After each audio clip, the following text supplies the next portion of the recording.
రాత్రిపూట చూసే అంతరిక్షం అన్నది విశాలమైన అంతుపట్టని విధంగా ఉంటుంది. అనంతమైన విశ్వ తరాలలో ప్రయాణం అన్నది అనంతంగా ఉంటుంది.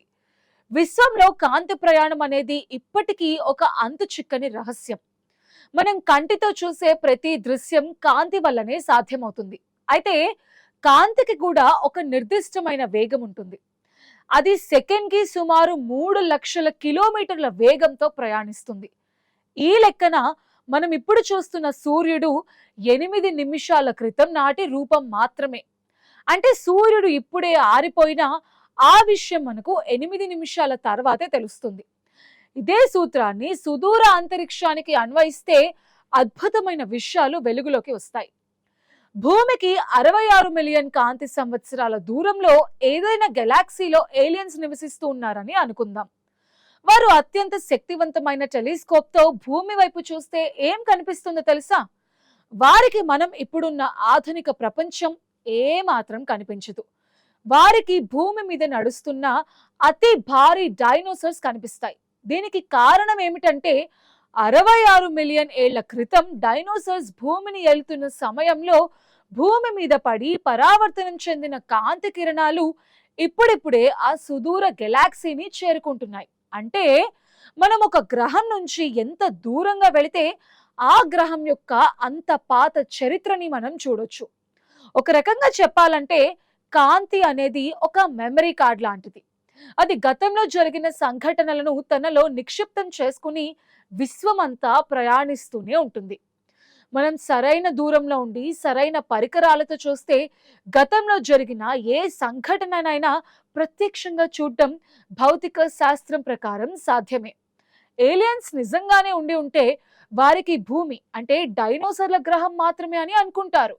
మనుషులు పుట్టారనే విషయం వారికి తెలియాలంటే మరో కొన్ని కోట్ల ఏళ్లైనా వెయిట్ చేయాల్సిందే. సుదూరంగా వింత వింత రూపాలతో కనిపించే గెలాక్సీస్ లో ఎక్కడో ఒక చోట మనలాంటి బుద్ధిజీవులు ఉండి ఉండొచ్చు. వారికి భూమి మీద ఉన్న ఒక డైనోసార్ స్పష్టంగా కనిపించాలంటే వారు నిర్మించాల్సిన టెలిస్కోప్ పరిమాణం సాధ్యమైంది కాదు. ఖగోళ శాస్త్రం ప్రకారం దూరం పెరిగే కొద్దీ వస్తువుల పరిమాణం తగ్గిపోతుంది.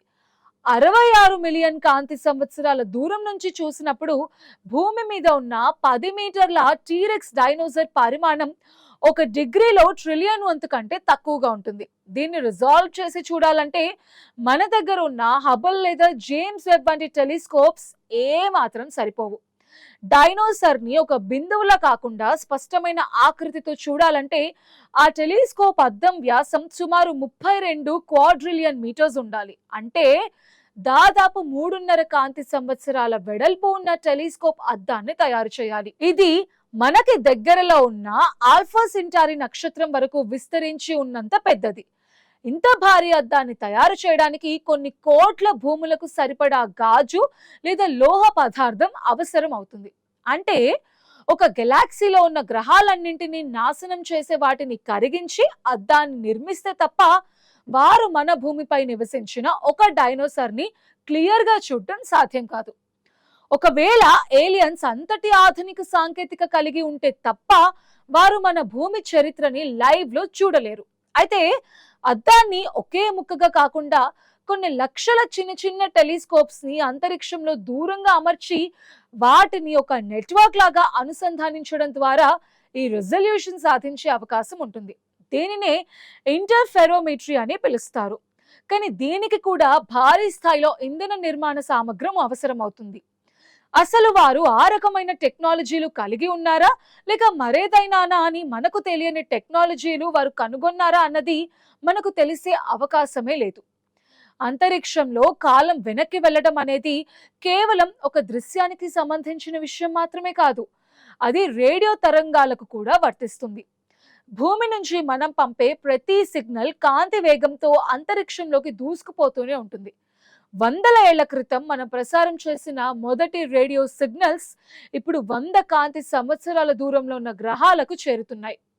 ఒకవేళ అక్కడ ఎవరైనా ఏలియన్స్ నిజంగానే ఉండి ఉంటే వారికి ఇప్పుడు మన మొదటి ప్రపంచ యుద్ధం వార్తలు లేదా నాటికాలపు సంగీతం వినిపిస్తూ ఉండొచ్చు. విశ్వం ఒక పెద్ద టైం మెషిన్ లా పనిచేస్తుంది అనడానికి ఇదొక బెస్ట్ ఎగ్జాంపుల్.